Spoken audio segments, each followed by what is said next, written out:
Mira, el referendo revocatorio. El chavismo se siente amenazado. No es para menos. Hay un discurso amenazante que busca desplazar, sacar, anular al chavismo del poder, desconociendo que el chavismo, más allá de su fuerza electoral, es una fuerza social y simbólica muy poderosa, con espacios conquistados, más allá de Miraflores. En este contexto de desconocimiento mutuo, de temores mutuos, ¿qué se impone?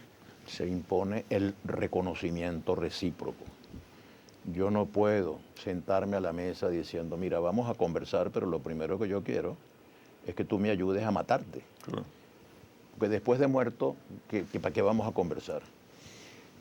La oposición, en las posibilidades de tomar el gobierno, necesitaría un nivel de inteligencia con quienes actualmente están en el gobierno.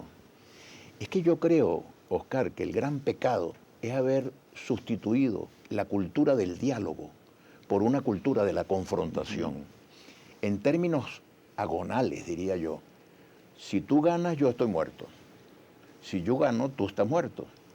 Si alguna virtud tuvo la República Civil, es que los adecos sabían que si los copellanos ganábamos, ellos tenían un espacio político donde desarrollar. Y podían regresar. Y podían regresar al poder.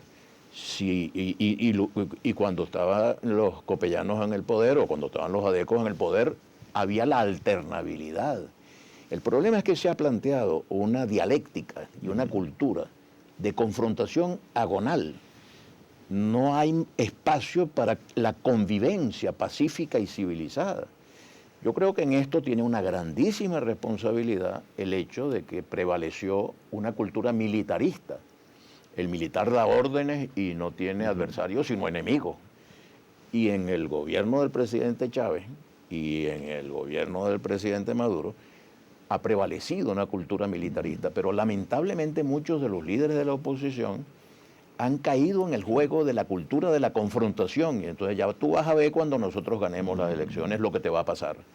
Resulta que nosotros tendríamos que estar trabajando también para que si se da la alternabilidad, el próximo gobierno pueda enfrentar los problemas económicos y sociales del país, que son la prioridad.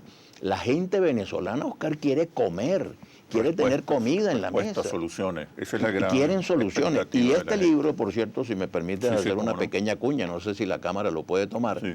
Este libro no solamente plantea que buena parte de la solución es la educación, sino que dice lo siguiente: hay muchos problemas en Venezuela, pero esos problemas tienen solución. La crisis económica venezolana no es más grave que la que sufrió Alemania después de la Primera Guerra Mundial. Sin embargo, Alemania se recuperó y es una gran potencia hoy día. Japón estuvo también destruido y se recuperó. Venezuela se puede recuperar. Lo que hace falta es atacar los problemas. El primero, el problema político.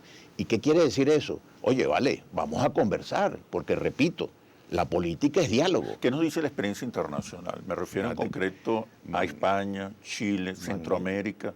Magníficos los ejemplos que estás poniendo. Yo, por cierto, algún trabajo hice. Allí había una confrontación. Al lado de Arístides Calvano, había heridas. Con Vinicio Cerezo, el presidente de Guatemala, para acabar la guerra civil en Guatemala, con Napoleón Duarte para acabar la guerra civil en El Salvador. Y esos países lograron superar la guerra civil y la gente que antes estaban echándose tiros, ahora están conviviendo en el gobierno.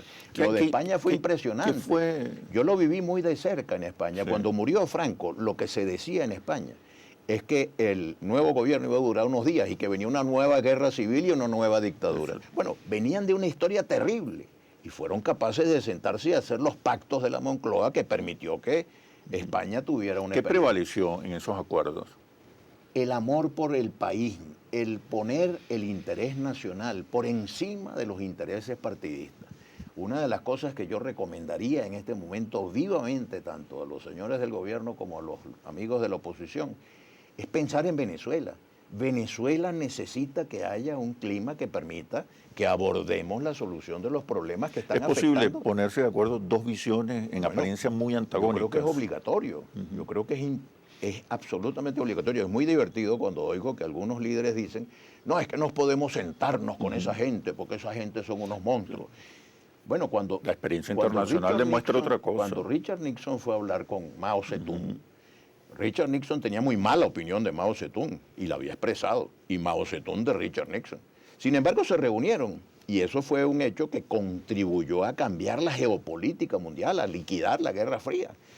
Cuando los oficiales, los oficiales del ejército vietnamita fueron a París a reunirse con Henry Kissinger, oye, chicos, eran gente que se estaban matando desde hace tiempo y sin embargo se sentaron a conversar.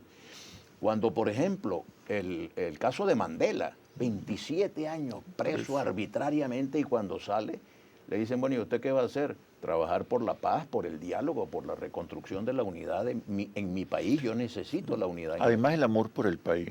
¿Qué más hace falta? Bueno, para sentarse y llegar a dos acuerdos. ingredientes importantísimos. En primer lugar, inteligencia para comprender la magnitud y las características de la crisis. Yo no sé si todos nuestros líderes tienen una idea aproximada de la gravedad de la crisis económica y de la necesidad de que haya un consenso para resolver los problemas económicos. Aquí parece que todo se resuelve sacando a Maduro. Sí, que se vaya. Y yo tengo alguna experiencia. Hubo una época en que decían, si se va Carlos Andrés Pérez, si votamos a Carlos Andrés Pérez van a mejorar todos los problemas. No mejoró ninguno, se agravaron todos. Después decían, si se va Chávez, se resuelven todos los problemas. Se fue Chávez y no se resolvió ninguno, sino que se agravaron. Ahora, que se vaya Maduro. No, además de un cambio de gobierno, hace falta armonía, inteligencia, entendimiento para tomar las medidas económicas que permitan que el aparato productivo del país se reactive.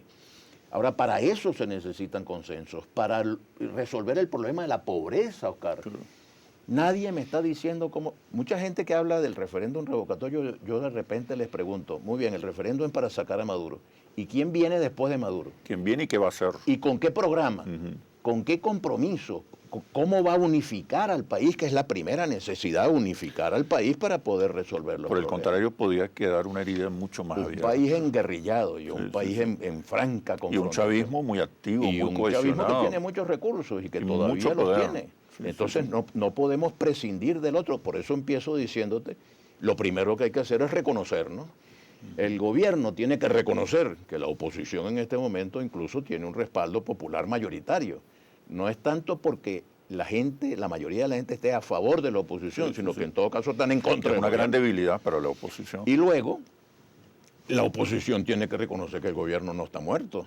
Y es que no está muerto todavía. A lo mejor algún día se muere, pero lo cierto es que en este momento hay que conversar. Y yo te diría que hay 5 o 6 factores con los cuales hay que armonizar en Venezuela y lo voy a decir. Primero, con el gobierno. No hay manera de resolver los problemas sin tomar en cuenta que hay unos señores en el gobierno que hay que conversar con ellos. Segundo, la Asamblea Nacional.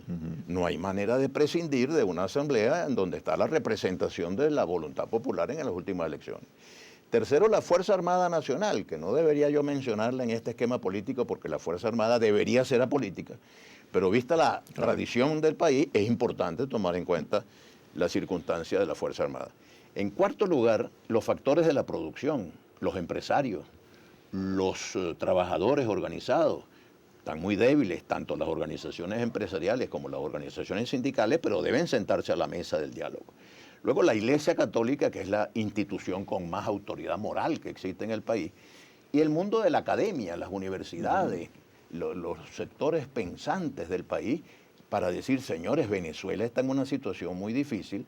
Esa situación no se resuelve mentándonos la madre recíprocamente, ofendiéndonos o dándonos pescozones, porque ya estamos llegando al nivel de darnos los pescozones, sino sentarnos en una mesa para decir cómo ayudamos a Venezuela y a los venezolanos a resolver sus problemas. Recientemente el Vaticano comenzó a participar en las mesas de diálogo entre el gobierno y la oposición. Como demócrata cristiano debes tener un conocimiento muy a fondo del papel de la Iglesia, sobre todo de la Iglesia universal. Pero después que regresemos de los comerciales, ya venimos. ¿Qué sucede en el país? Tendencias del acontecer nacional en Análisis Situacional.